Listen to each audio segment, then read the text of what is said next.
Bonjour, je vous présente cet ouvrage. Pierre Bourdieu, La distinction.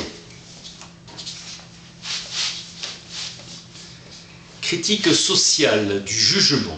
L'œil est un produit de l'histoire reproduit par l'éducation. L'intention pure de l'artiste est celle d'un producteur qui se veut autonome, maître de son produit. Le regard pur implique une rupture avec l'attitude ordinaire à l'égard du monde, qui est une rupture sociale. Le jugement de goût est la manifestation suprême du discernement, réconciliant l'entendement et la sensibilité. Le goût est l'indice le plus sûr de la vraie noblesse. La fréquentation des musées et le niveau de compétence en peinture obéissent à la même logique et étroitement liée au capital scolaire, classe sociale. Un art plastique ou un instrument de musique suppose un capital culturel acquis en dehors de l'école et de manière indépendante. Brassens ou Ferré s'opposent à Petula Clark et ces différences sont dues au capital scolaire. Les univers de goût correspondent en gros à des niveaux scolaires. La fréquence la plus haute est atteinte dans les fractions de la classe dominante les plus riches en capital scolaire. La musique est le plus spiritualiste des arts de l'esprit et l'amour de la musique est une garantie de spiritualité, l'âme de la musique. Être insensible à la musique est une forme inavouable de grossièreté matérialiste. La musique est l'art pur par excellence. Elle ne dit rien et n'a rien à dire. Elle s'oppose au théâtre qui reste porteur d'un message. La culture libre est hautement valorisée du détenteur de titres scolaires et la culture libre illégitime de l'autodidacte. Le titre scolaire garantit formellement une compétence spécifique. La simple consommation de films varie en fonction du capital scolaire, nombre d'acteurs connus. Analyse d'essence de la disposition esthétique convenable. Pour Panofsky, il est impossible de déterminer scientifiquement à quel moment un objet ouvré devient une œuvre d'art. La ligne de démarcation est dans l'intention du producteur, l'intention du spectateur aussi, qui est elle-même fonction des normes conventionnelles.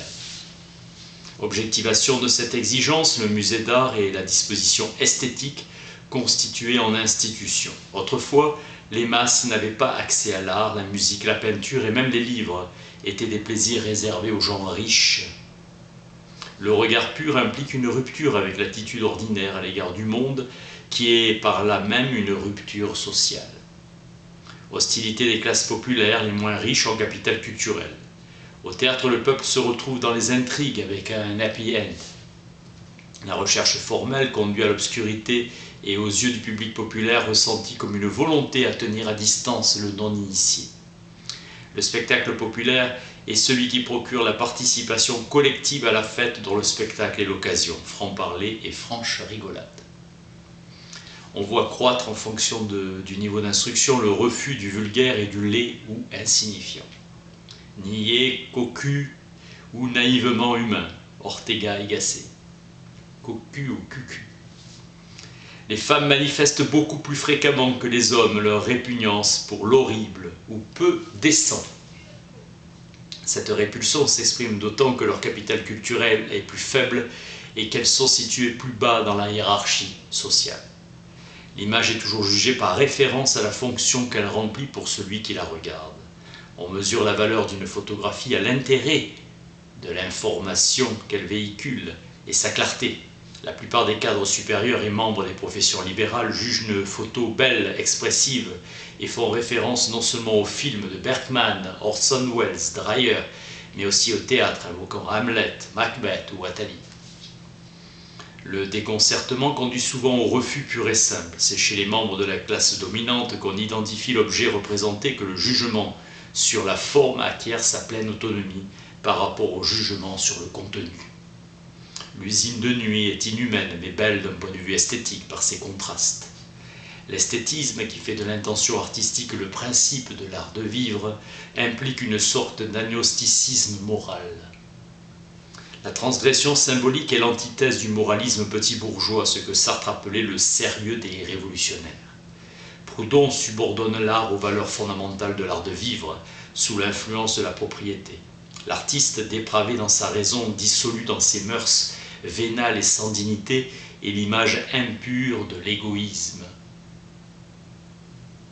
La disposition esthétique comme aptitude à percevoir et à déchiffrer les caractéristiques proprement stylistiques est donc inséparable de la compétence proprement artistique.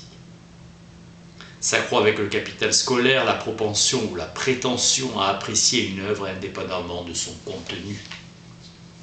Accordons au jeu de culture le sérieux ludique que demandait Platon, sérieux sans esprit de sérieux. Le sens esthétique comme sens de la distinction.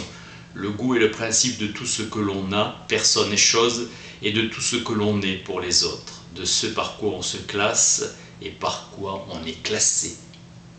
Les goûts sont les préférences manifestées. L'artiste s'accorde avec le bourgeois sur un point, il préfère la naïveté à la prétention.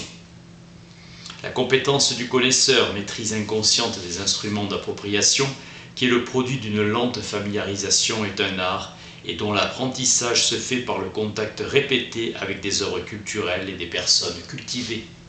Le goût est ce don naturel de reconnaître et d'aimer la perfection, Franck Castel. Tout groupe tente à se doter des moyens de se perpétuer par-delà la finitude des agents individuels dans lesquels il s'incarne, intuition fondamentale de Durkheim.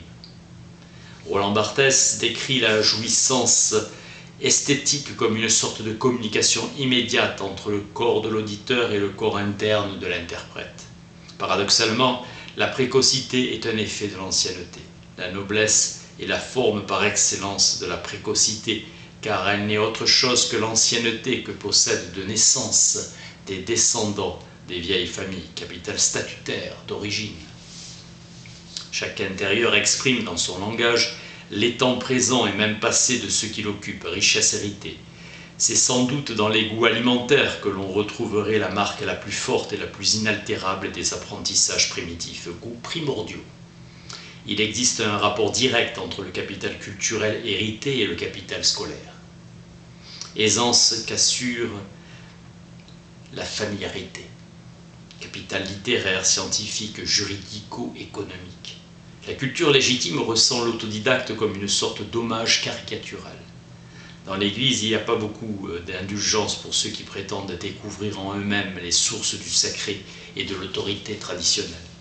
Barrière sur les pas des candidats au chemin mystique. Gerson Scholem.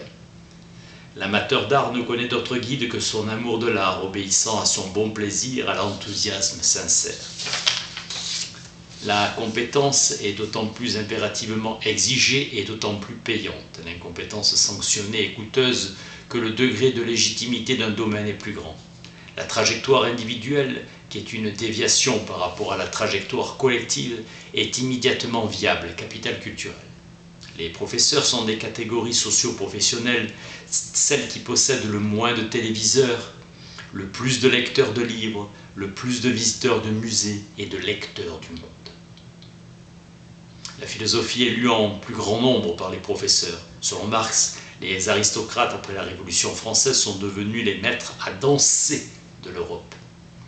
La reconversion du capital économique en capital scolaire est une des stratégies qui permettent à la bourgeoisie d'affaires de maintenir la position de ses héritiers. Il existe un décalage entre les aspirations que le système d'enseignement produit et les chances qu'il offre, génération abusée. Les désenchantés, sans titre d'individu et menacés de déclassement. Les niveaux de diplôme augmentent pour le même poste avec le temps. Concurrence des générations. Chaque dimension de style de vie symbolise avec les autres, disait Leibniz, et les symbolise. La vision du monde d'un vieil ébéniste artisan, sa manière de gérer son budget, son langage, ses choix vestimentaires, son éthique du travail scrupuleux, sont soignés, patience. En matière de consommation alimentaire, c'est la différence de revenus qui, au fur et à mesure que l'on s'élève dans la hiérarchie sociale, la part de consommation alimentaire diminue. La frontière se situe entre l'employé et l'ouvrier, moins de corps gras.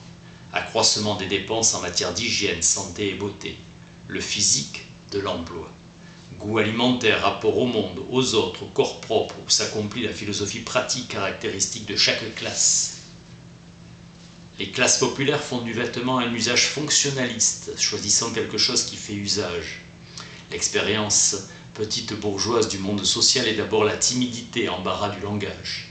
À l'opposé, l'aisance, sorte d'indifférence des autres que donne la certitude du pouvoir.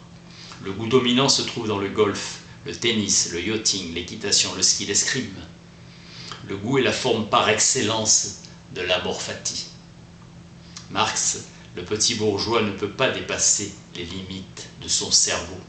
C'est dire les limites de sa condition matérielle et de pensée. Aimer, cela veut dire l'avoir en soi. Le goût est une disposition acquise à différencier et à apprécier. Kant, une distinction. Toute l'œuvre de Sartre et son existence ont pour principe l'affirmation du point d'honneur subversif de l'intellectuel. Application du supérieur par l'inférieur. Kafka offre une image exemplaire de la recherche désespérée de la réappropriation d'une identité sociale par définition insaisissable. Avoir à l'esprit que les biens se convertissent en signes distinctifs qui peuvent être des signes de distinction mais aussi de vulgarité. Représentation des pratiques et des propriétés. Kant liant la découverte de la beauté à la sublimation de l'instinct sexuel. Le refus fut habile, l'artifice qui conduisit l'homme des excitations purement sensuelles vers les excitations idéales et peu à peu du désir purement animal à l'amour. Pour Schopenhauer, le joli réduit le pur sujet reconnaissant, le sujet connaissant affranchi de la subjectivité et de ses désirs impurs, à un sujet volontaire soumis à tous les besoins, à toutes les servitudes, logique de la distension brechtienne. C'est le refus, dit Kant, qui conduisit l'homme des excitations purement sensuelles vers les sensations idéales, un dégoût. La liberté proprement humaine de mettre en suspens l'adhésion immédiate animale au sensible et de refuser la soumission au pur affect. Ce que Elias appelle le processus de civilisation, c'est dans la société uniquement qu'il a l'idée d'être un homme, mais aussi un homme distingué. Nous tenons pour grossier celui qui se tient aux simples sensations des sens. De la musique, Kant dit qu'elle est plutôt jouissance que culture, le raffinement conduisant à cultiver pour lui-même le plaisir préliminaire, Freud. Inhibition du plaisir, trop immédiatement accessible. Plaisir ascétique, plaisir épuré du plaisir, symbole d'excellence morale et l'œuvre d'art un test de supériorité éthique, par un acte de sublimation artistique qui est prédisposé à remplir une fonction de légitimation sociale. La négation de la jouissance inférieure, grossière, vulgaire, vénale, servile à un mot naturel, enferme l'affirmation de la sublimité de ceux qui savent se satisfaire des plaisirs sublimés, raffinés, distingués, désintéressés, gratuits, libres. L'homme mime l'acte divin de création. Malraux, l'art est le règne de la liberté. Symbole du pouvoir qui appartient à l'homme de créer un monde signifiant. Elias montre l'opposition entre la noblesse de cour et la bourgeoisie de culture. Légèreté cérémoniale, conversation contre sentiment, sincérité, intégrité, morale, bref, entre le superficiel et le profond. Totalement historique, comme toute pensée philosophique digne de ce nom, il n'est de philosophia que perennis. Kant établit dans l'ordre de la production entre l'art libre mettant en œuvre le libre arbitre et l'art mercenaire échangeant la valeur de son travail contre un salaire. Le texte philosophique affirme son existence par son désintéressement, sa liberté, son auteur, sa distinction et sa distance par rapport à tous les discours vulgaires. Tous ceux qui font profession de philosopher ont un intérêt de vie ou de mort en tant que philosophe à l'existence de ce dépôt de textes consacrés. Comme le nihilisme religieux de certaines hérésies mystiques, le nihilisme philosophique peut trouver dans les rituels de transgression libératrice une ultime voie de salut. La déconstruction est la seule réponse lorsqu'il est évanoui l'espoir d'une reconstruction radicale.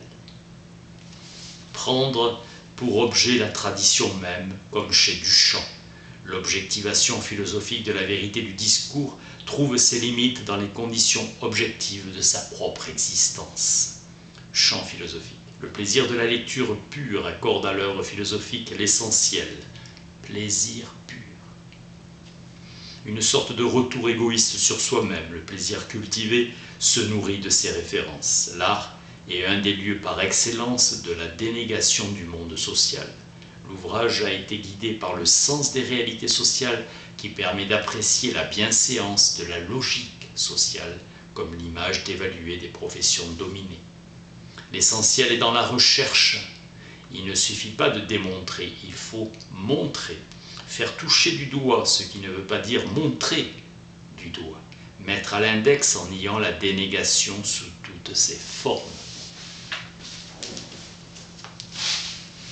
Pierre Bourdieu, La distinction. Merci.